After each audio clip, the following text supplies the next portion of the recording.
Hi guys, welcome back. Trickster here, and we're still playing Everlasting Summer. So Lena's saying, I'll be gone then. Yes, see you. And thank you again. I shouted after her. Sometimes I felt like there was two different people living inside Lena.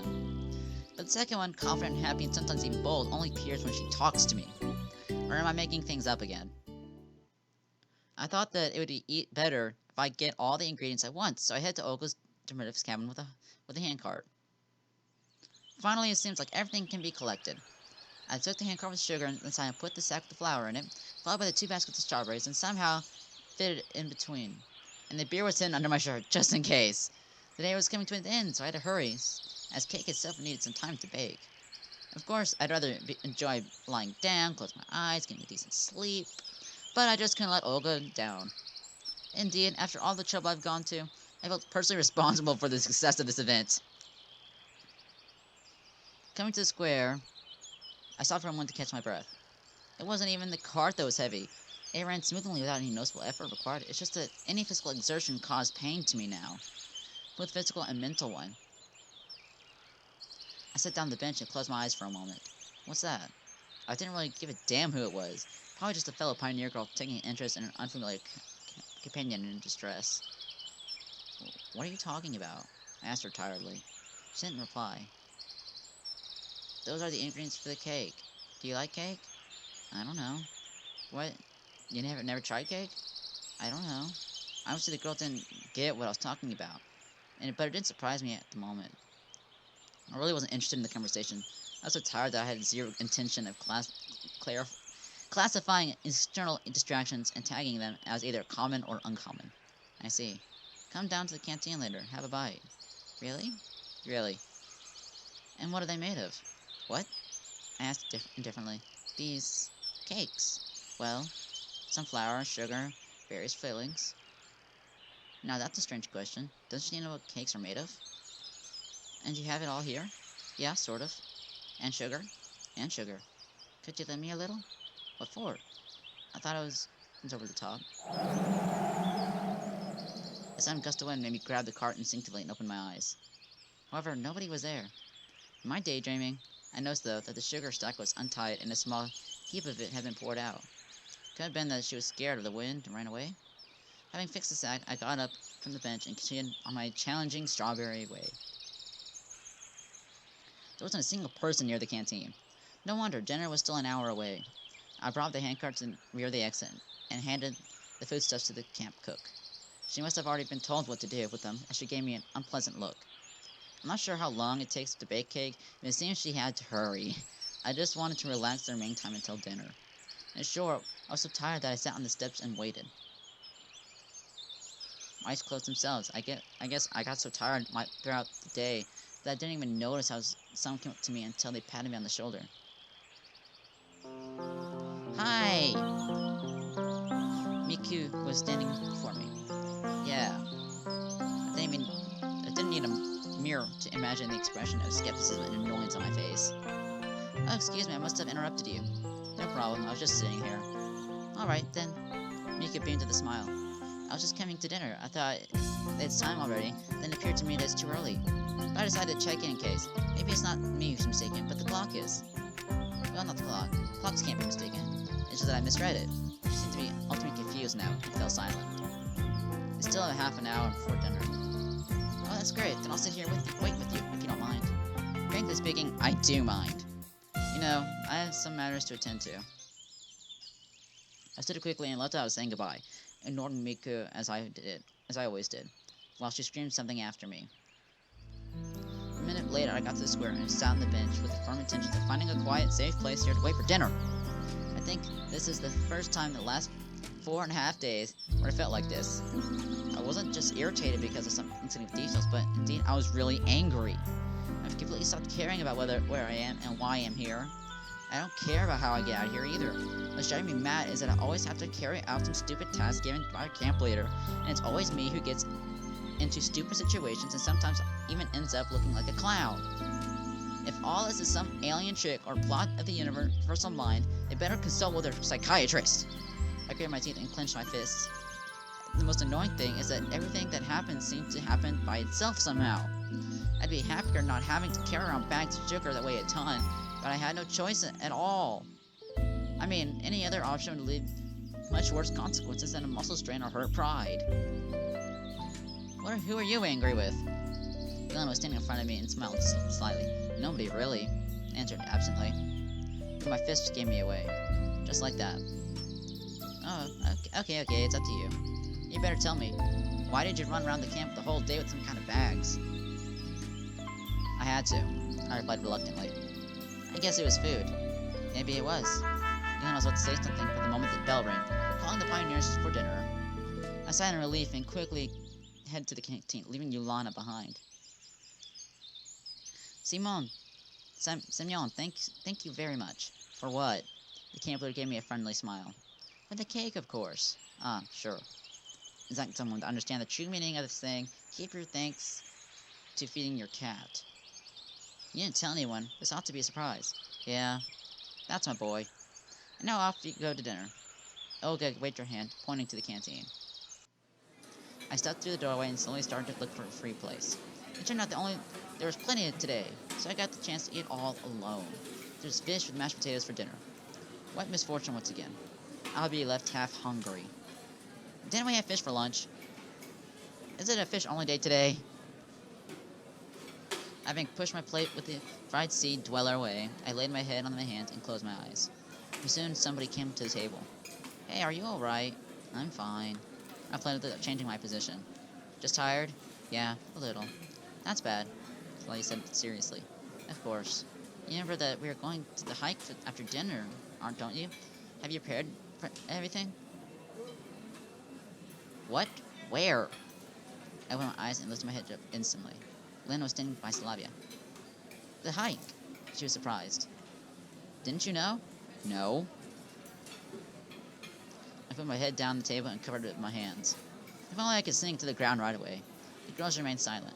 I was left alone in my thoughts for some time, and that was fine by me. Maybe I could have sat that way until the end of dinner time, but the strong voice of Olga was heard from the opposite end of the canteen.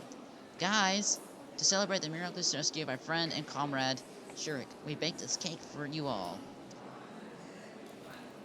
I lifted my head idly and looked towards the camp leader, but couldn't see anything beyond the pioneers' backs. Just a second, and nothing about me. Nothing about me rescuing Shurik or gathering ingredients for the cake. As if that's how it ought to be. Well, it would be wrong to expect anything else from our camp leader. Let's go, or we won't get our share, Flavia smiled. Let's go, Linda agreed. Yeah, sure. I got up reluctantly, tagged along behind the girls. As we approached the crowd of pioneers, Olga was putting the cake on the center of the table.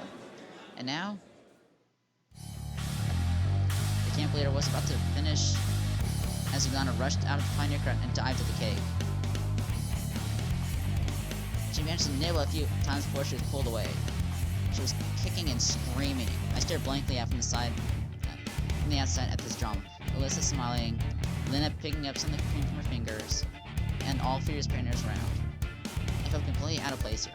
I thought if I closed my eyes and opened them again, here I am, back to safety in my apartment in front of a computer.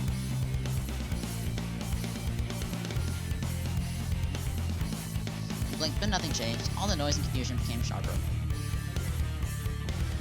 Yulana, that's the limit.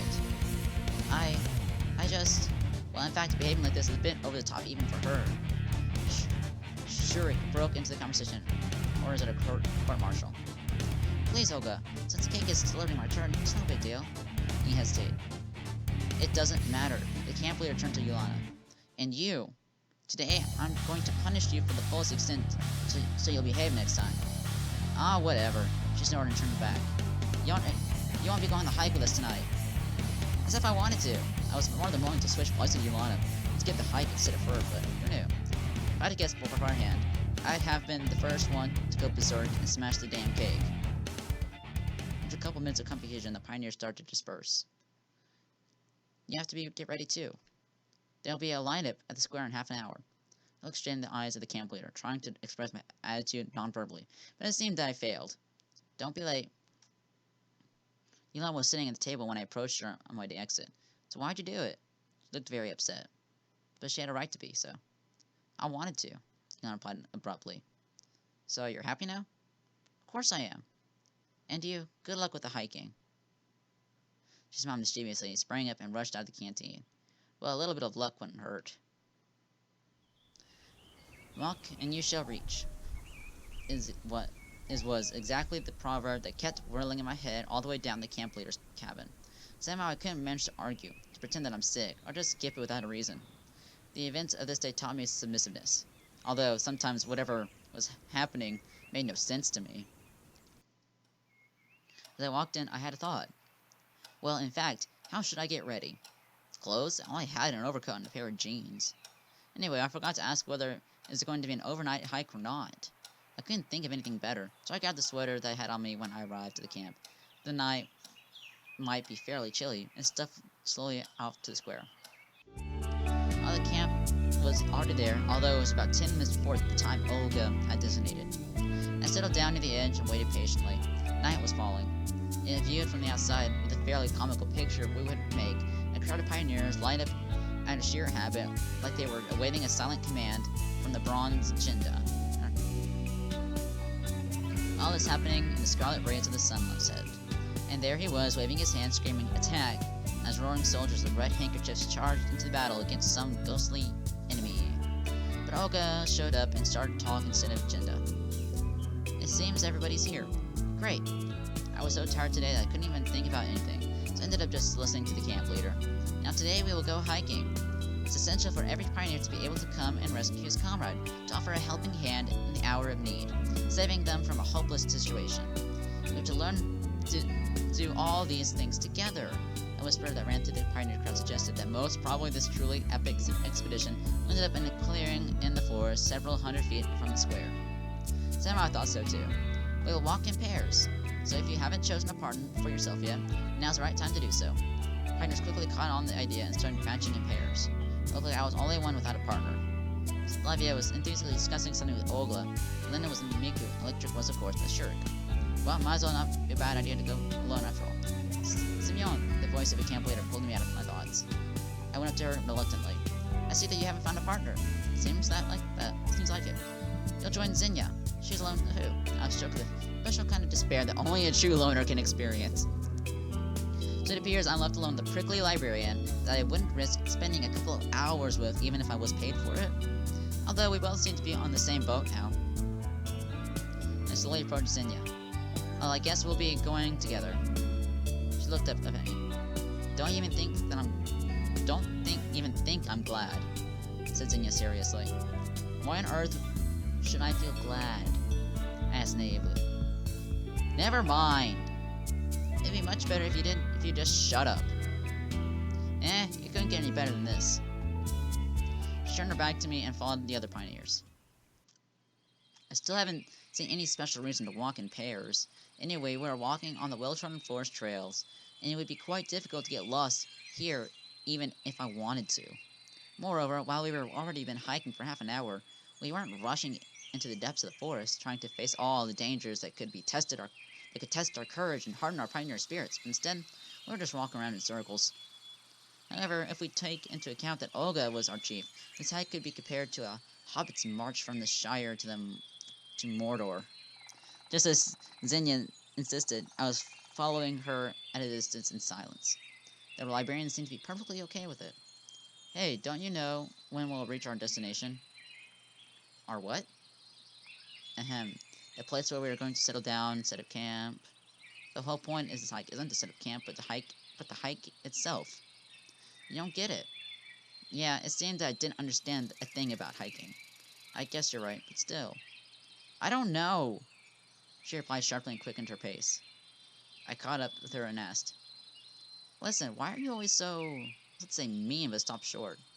I haven't done anything bad to you, and I'm not going to. She glared at me in surprise. And you always so what? Unsociable, kind of, or is it something about me? Oh, cut stupidity out already. As you wish. I decided not to start a conversation with her for the rest of the hike. At last, Olga decided to end this Sisyphean total, whatever the hell that word is. It's time to halt. The place chose out to be a quite large glade, with a few tree trunks laid in half circles to make an improvised arbor. with the remains of a campfire in the middle. Obviously, such hikes are a tradition of this camp. I was sent to gather firewood together with the other boys. It didn't take long because there were lots of branches and logs of various sizes lying around. Eventually, Olga lit the fire using some old newspapers. I was eager to know what was written there, but couldn't discern anything other than the Soviet symbols. Pioneers took their place on the fallen log benches and started to talk about things. It seems that the final goal of this event had been achieved. The only things missing were a pot of fish soup, aluminum cups of vodka, and a guitar. But I wouldn't be surprised if these would appear somehow. What are you thinking about? Slavia sat next to me. Oh, nothing special. Just enjoying the hike. Answered sarcastically. You don't look too happy. Well, I'm not about to jump with joy. Sorry about that. Okay, I won't disturb you. She sat with me for a while, but after realizing that I wasn't in the mood for talking, she left me to enjoy my introspection all alone. And all I wished for was to lie down in bed and fall asleep as soon as possible. I was being surrounded by smoke and the useless chatter of pioneers around me instead. They were cheering and laughing and in general enjoying this warm summer evening. In the far side of the glade, I noticed that Lena was arguing with Alyssa intensely, and Lena seemed to be in complete opposites to me. Slavia had left to go somewhere after our conversation, it seems. Electric and Shurik were trying furiously to prove something to Olga. Looks like I'm the only one who doesn't belong here. Sure. But on the other hand, why should I care? All I was doing was just watching the fire. There is a saying that claims that one should watch it forever, as well as running water. But there is also some third thing here. What was that? One could watch three things forever: burning fire, running water, and how other people work. The camp leader pulled me out of my daydreaming. Simeon, don't you think that it's too early to relax? What else would I need to do? Honestly, couldn't get what Olga wanted from me. I don't know. She stopped for a moment. But if there's something that needs to be done, then do it without hesitation. She smiled ambiguously and went back to the fire to throw a few branches on. After those words, I'm completely sure that she treats me like a personal slave. Or at least like I'm a free labor force, which is, strictly speaking, the same thing. I sighed and put my head down in my hands, hoping my torment would be over for today. Someone patted me on the shoulder. I looked up and saw Shurik and Electronic, who sat next to me. What do you want? I asked tiredly. Don't be sad. Is there anything better to do? Look, we've been discussing the possibilities of the advancement of Cybernetics Club with Olga. And there's a problem. We need more guys. If you could... He hesitated. Advancement and those guys are incompatible with each other. I said nothing and started to look over the pioneers around me instead. Well, I don't have time. Can't you see that I'm always busy with the camp leader's errands? Yeah, I guess you're right. It's kind of embarrassing how well it went today with Yulana. Looked at him with surprise. It seems that Shurik blames himself for the cake accident. Yeah, it is. All the pioneers seem to be here. I could spot Slavia anywhere. I think she's angry with me. Who? Asked absently. Yulana. Maybe I should apologize. No, it's not your fault. I said silently for a while, then I stood up and I said, my legs are numb. I better take a walk. They made no reply. I made a few circles around our improvised camp, noticing the close looks the camp leader following me. Looks like Olga couldn't wait to come up with some kind of new task for me. I hadn't found Slavia anywhere. Maybe I should go and try to find her. On the other hand, I felt sorry for Yulana every time I recalled her upset-faced. Maybe this hike isn't the most entertaining thing ever, but sitting there all alone isn't any better either. At the same time, I don't want to go anywhere. Go to Yulana. But on the other hand, why should I care about that witch? I guess that's enough for me today. I sat in my previous place and waited for the end of the hike patiently, almost physically able to feel the looks of the camp leader aimed at me. At least she stood up and declared, okay, now it's time to play cities. I said nothing against the game itself, but it was obvious that the hike will take longer because of it. Pioneers sat around the fire. I noticed Lena and Alyssa, who took the place in the truck opposite of me. It seems that everything is alright. And just a few minutes ago, I thought the opposite while looking at their quarrel. But anything is possible. I'd really like to know what they were all talking about, but it's impossible now. I can feel the tightness growing in me more and more. My mind was completely blank. To be precise, my head was so heavy that there was no place in it for ideas to unfold.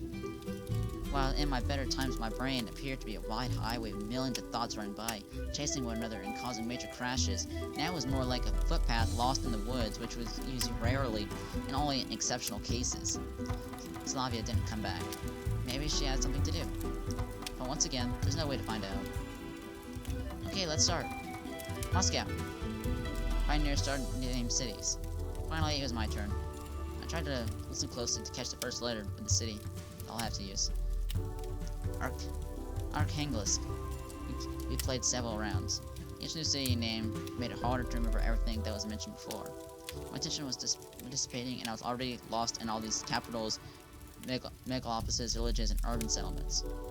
Simeon, it's your turn. Olga brought me back to reality. Oh, excuse me. And what was the last one? You're daydreaming again. It was Sivspol, London. Alright, okay, I'll say London. Already used. Well then, you got me thinking. There's tons of cities in the world, starting with L. It's hard to remember even one of them now. Liverpool? Already there. Los Angeles?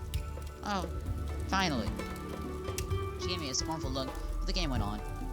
I could hardly bear to think of another city starting with L, but fortunately, it was the last round. Okay, that's enough for today. It's already late. Time to go back. I sighed with relief. On our way back, we walked like without joining in pairs. Night descended upon the camp, a perfectly regular and normal night. It was one of those nights when dark skies and stars, even a crescent moon, didn't cause any special feelings, and the chirps of crickets and the songs of the night birds seemed more like routine work noises than a nocturnal chorus. In a few minutes, all the pioneers were lined up in the square. It was quite late already, and fatigue took its toll on our lineup. It wasn't perfectly aligned. It looked more like a line of Vikings after a successful battle where the warriors were happy and smiling, anticipating the return to their families rather than thinking about maintaining correct formation. Oh shit, hit the microphone.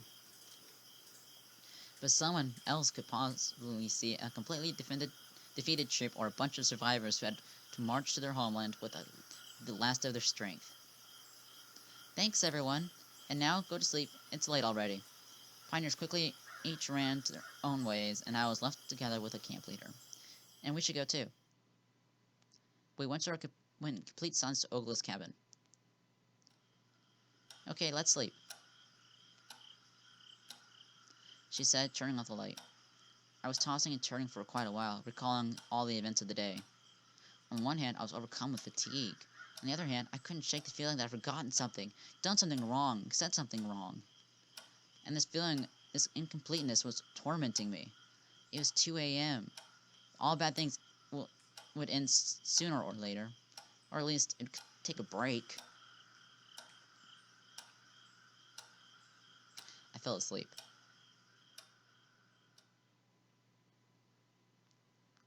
Day 6. Alright. I'm going to end the... Oh, I didn't click.